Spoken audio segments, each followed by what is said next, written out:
moves to test. Here are the concrete moves you can test in the next 3 to 12 months to harness the heat without warping the metal.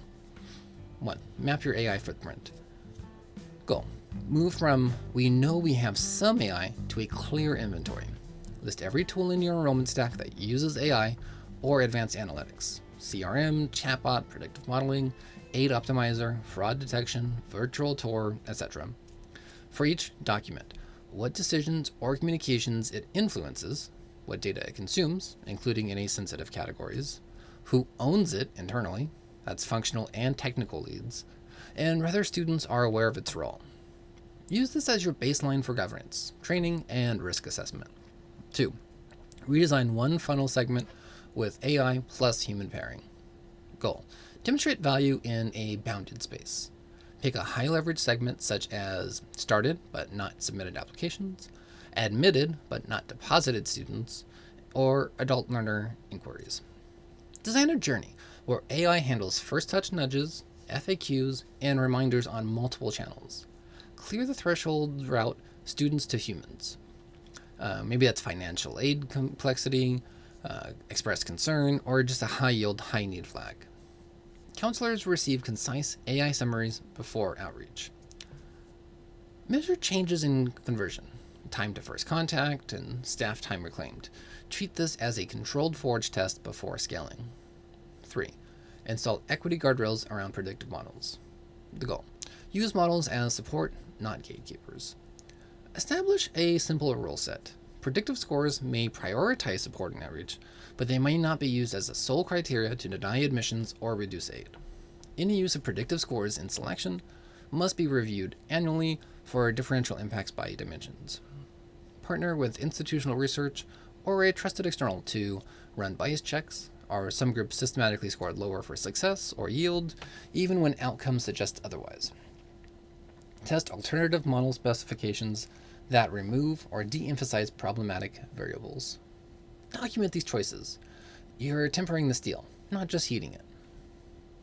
4. Stand up a lightweight AI governance group with the goal.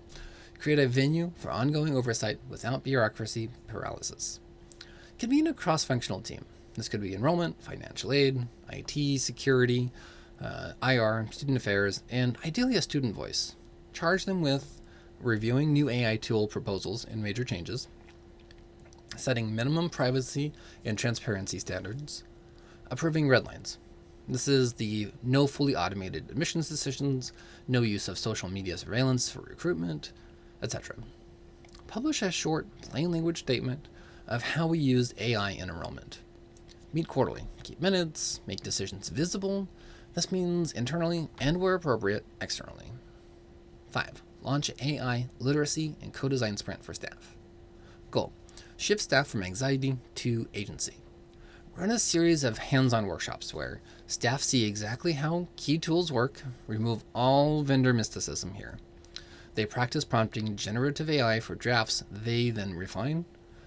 They review and critique sample outputs from chatbots and agents for tone, inclusivity, and even clarity. Invite counselors and frontline staff to help. Name your AI assistants, co-write the base tone and message templates, and define escalation rules. This is when the bot must hand off to a human. This turns AI from a mysterious black box into a shared forge tool, shaped by the people closest to the students. 6. Build student-facing transparency into your experience. Goal. Protect trust while keeping service high. Add simple disclosure lines where appropriate, such as this chatbot is AI-assisted and supervised by our staff. Some of our emails are drafted with AI and reviewed by real humans before sending. Offer clear ways to opt into human contact, talk to my counselor instead, and provide feedback on bots or automated messages. Actually monitor the reaction here. You may find that students care less about who typed the first draft and more about whether they feel seen, supported, and respected. 7. Define your institution's optimization boundaries. Goal. Align the algorithm with your mission. With the senior leadership, answer explicitly. What are we optimizing first? Is it net tuition, enrollment of specific populations, retention, mission fit? What outcomes would we not accept, even if the model says they improve revenue. Maybe this is a drop in Pell-eligible enrollment or even reduced diversity. Are there segments we are committed to serving even if they yield lower or cost more? Then work with vendors or internal analysts to encode these priorities as constraints, not just nice to haves. The forage recipe belongs to you, not the algorithm.